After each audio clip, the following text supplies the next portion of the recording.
Kenalkan, nama saya Sifa Salsabila, NPM 207260020, mata kuliah Studi Dokumen Prodi Pendidikan Sejarah. Baiklah, pada video kali ini saya akan menjelaskan mengenai sejarah Kerajaan Majapahit. Halo anak-anak sekalian, pada video kali ini Ibu akan menjelaskan materi kelas 10, yaitu Kerajaan Majapahit. Ada yang tahu tidak kenapa dinamakan Kerajaan Majapahit? Gimana ya kebentuknya Kerajaan Majapahit? Daripada penasaran, mari yuk kita bahas sama-sama.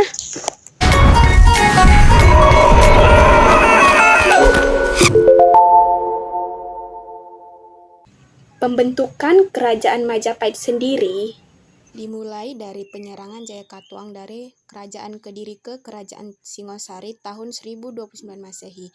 Kerajaan Singosari yang waktu itu dipimpin Raja Kertanegara menunjuk Raden Wijaya untuk memimpin Singosari melawan pasukan Jayakatwang. Tapi ternyata Raja Kertanegara salah strategi. Ia terbunuh dan pasukan musuh terus mendesak sampai akhirnya Raden Wijaya harus melarikan diri. Nah, pada waktu itu usianya masih muda banget. Raden Wijaya melarikan diri hingga menyeberang ke Madura. Dia menemui seorang adipati Madura bernama Arya Wiraraja. Ia meminta saran ke Arya Wiraraja. Wiraraja akhirnya memberi saran untuk pura-pura menyerah ke Jayakatwang agar mendapatkan kepercayaan. Akhirnya, Raden Wijaya mengikuti saran Wiraraja. Setelah Jayakatwang percaya, Wijaya meminta sebuah wilayah di daerah Tarik. Desa itu bakal digunakan sama dia buat pertahanan terdepan.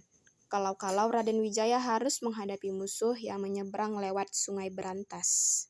Dengan bantuan Arya Wiraraja, Raden Wijaya membuka daerah Tarik menjadi desa dengan nama Majapahit. Kenapa Majapahit? Pendirian itu dikisahkan di Naskah Pararaton, Naskah Nagarakertagama, Kidung Ranggalawe, Kidung Harsawijaya, Prasasti Kudahdu pada tahun 1294 Masehi, Prasasti Sukamerta pada tahun 1296 Masehi. Waktu itu di tahun 1292 Masehi, daerah Tarik itu masih hutan belantara. Pohon-pohon majah masih tumbuh di sana, di lembah Sungai Berantas. Menurut kitab Pararaton, nama Majapahit diambil dari pohon majah yang rasanya pahit. Karena saking banyaknya pohon maja di sana, daerah itu diberi nama Majapahit. Waktu Tarik masih berupa desa, Raden Wijaya diam-diam memperkuat dirinya dengan mengambil hati penduduknya, terutama orang-orang yang datang ke Tumapel dan Doho.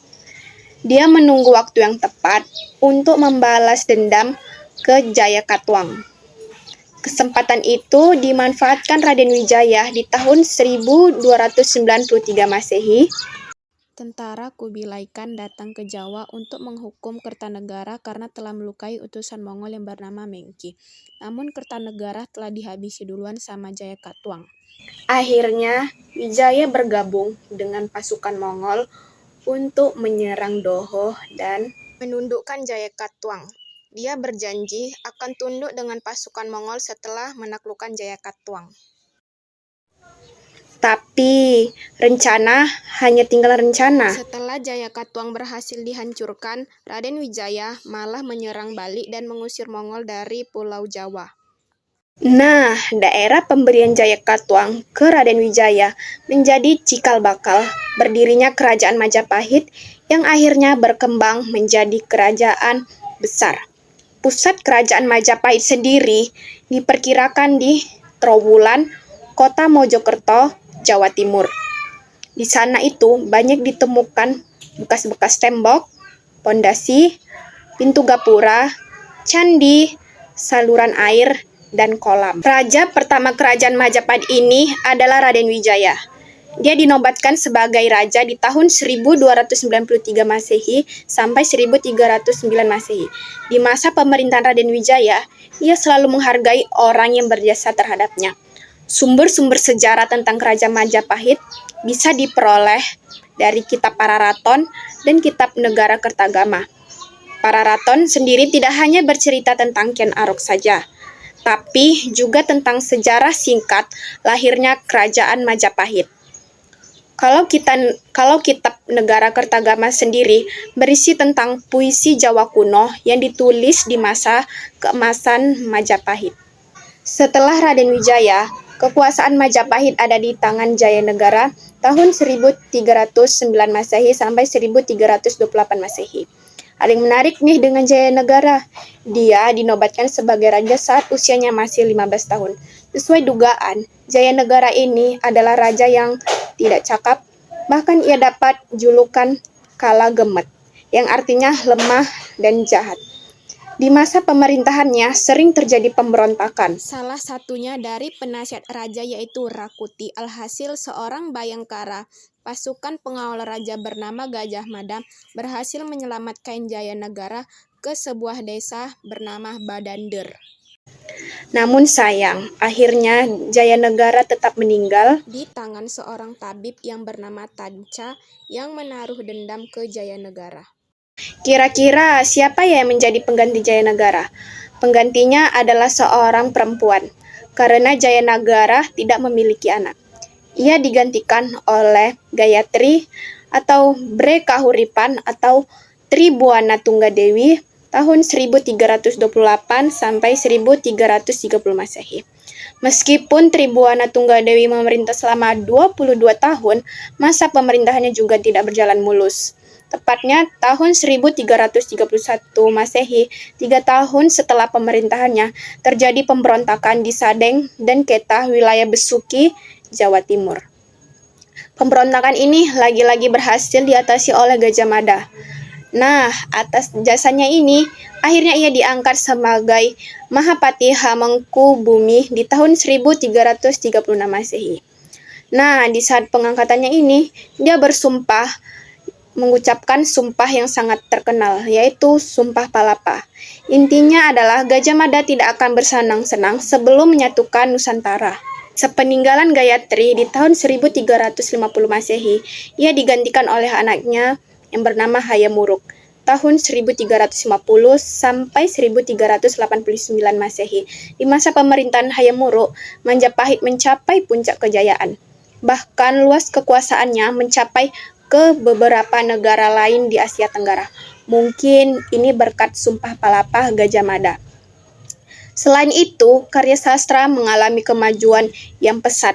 Di tahun 1365 Masehi, ditulis Kitab Negara Kertagama oleh Empu Prapanca, Kitab Arjuna Wijaya Sutasoma ditulis oleh Empu Tantular. Kemakmuran Majapahit juga ditunjang sama majunya pertanian di Sungai Berantas serta jalur perdagangan rempah-rempah Maluku. Karena perkembangan ekonomi makin kompleks, Majapahit butuh pecahan uang receh buat aktivitas di pasar. Makanya Majapahit dulu mengimpor banyak uang keping perunggu dari Tiongkok. Selain itu, warga Majapahit juga gemar menabung.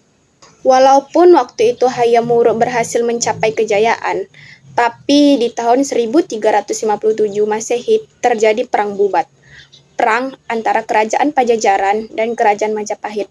Waktu itu Hayam Wuruk berniat meminang putri raja Pajajaran bernama Dia Pitaloka Citra Resmi.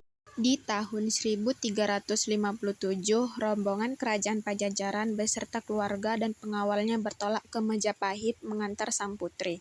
Di tengah perjalanan, Sri Baduga, Raja Kerajaan Pajajaran, memerintahkan pasukannya berkemah di lapangan Bubat untuk menunggu Hayam Wuruk menjemput putrinya. Tidak disangka-sangka, justru Gajah Mada melihat peluang untuk menaklukkan Kerajaan Pajajaran. Ia melarang Hayam Wuruk untuk menjemput calon istrinya. Akhirnya Sri Baduga murka, perang pun terjadi. Sri Baduga dan pasukannya terbunuh. Lalu Dyah Pitaloka melakukan bunuh diri untuk kehormatan kerajaannya. Kehidupan kerajaan terus berjalan hingga tahun 1364 Masehi. Gajah Mada akhirnya meninggal dunia di tahun 1389 Masehi.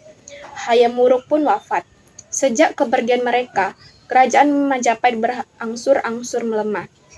Karena perebutan tahta, serangan, bahkan banyak wilayah-wilayah kekuasaan Majapahit melepaskan diri. Pengganti Hayam Wuruk adalah putrinya, Kusumawardhani, yang menikah dengan sepupunya sendiri bernama Wikramawardhana.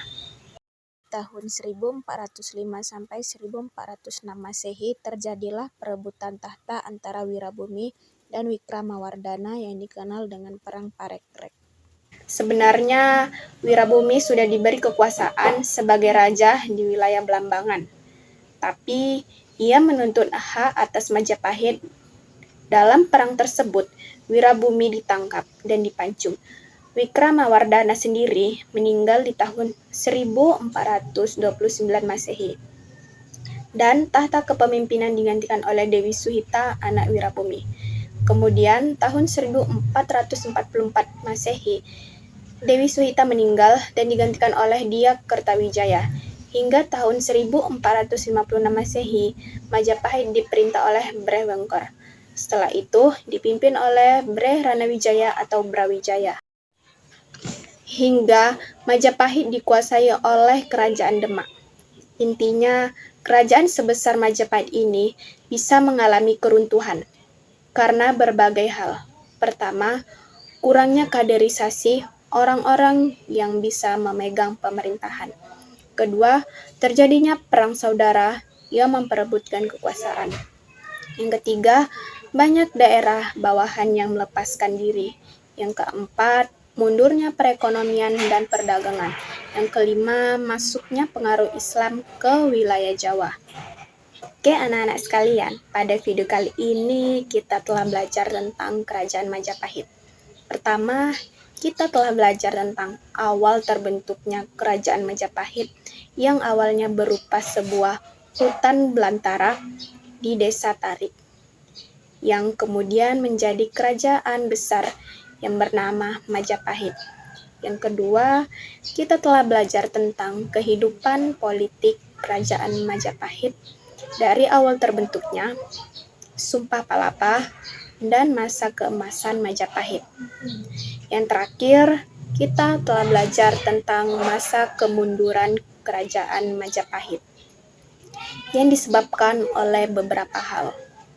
Nah, Kerajaan Majapahit ini adalah bagian akhir kita belajar kerajaan Hindu-Buddha sebelum Islam berkembang pesat. Demikianlah anak-anak video ibu mengenai sejarah Kerajaan Majapahit. Sampai jumpa lagi di materi selanjutnya. Bye-bye. Terima kasih.